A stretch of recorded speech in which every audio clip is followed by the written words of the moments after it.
Un alpiniste qui fait une erreur, il ne revient pas. Okay?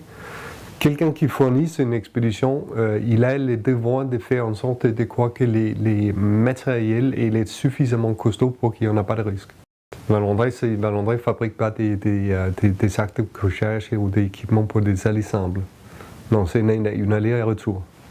Même si, au premier point de vue, on voit que ces 15 modèles différents sont tous profondément différents. Je crois que Valandré, c'est la seule entreprise au monde qui est capable de monter un sac de couchage où toutes les pièces sont coupées et formées et de l'ordre de 80 pièces. Voilà, il y a des mouvements partout.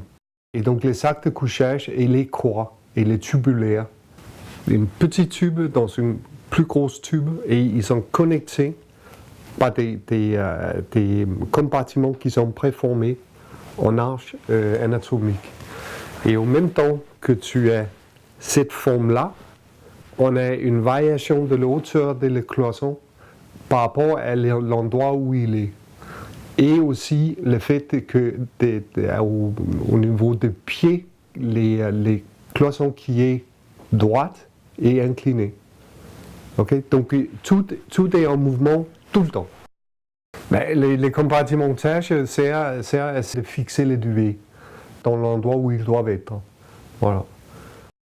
Donc je suis allé à Tokyo et puis j'ai eu rendez-vous avec Asahi Kasei et puis j'ai sélectionné la plus puissante, la plus costaud qu'il avait. Et ça c'est une nylon 6.6. Et j'ai appris après qu'on est quasiment une des seuls au monde qui fabrique des sacs de couchage en nylon 6.6.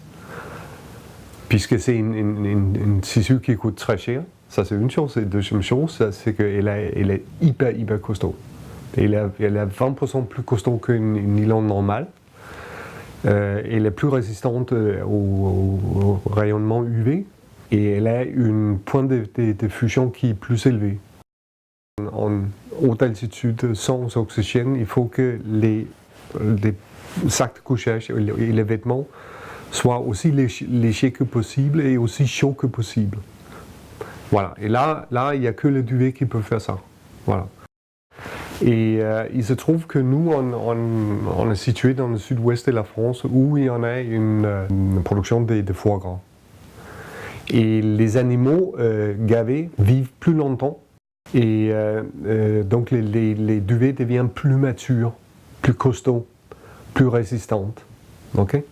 Et il y a aussi le fait que lorsqu'on gave l'animal, elle prend de force. Et cette force-là, elle se retrouve dans le duvet.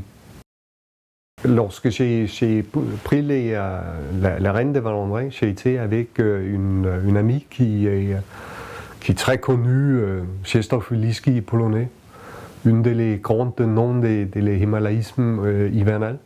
Krzysztof et moi, on est descendus chez le fabricant, c'était au tout début, et on l'a chopé, et on l'a secoué.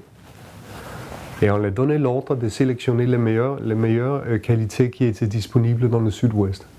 Mais et après donc, il y en a aussi le fait qu'on remplit à la main et donc il y en a un contrôle sur les qualités en permanence. Il n'y a rien qui pèse. Il n'y a rien qui passe au travers.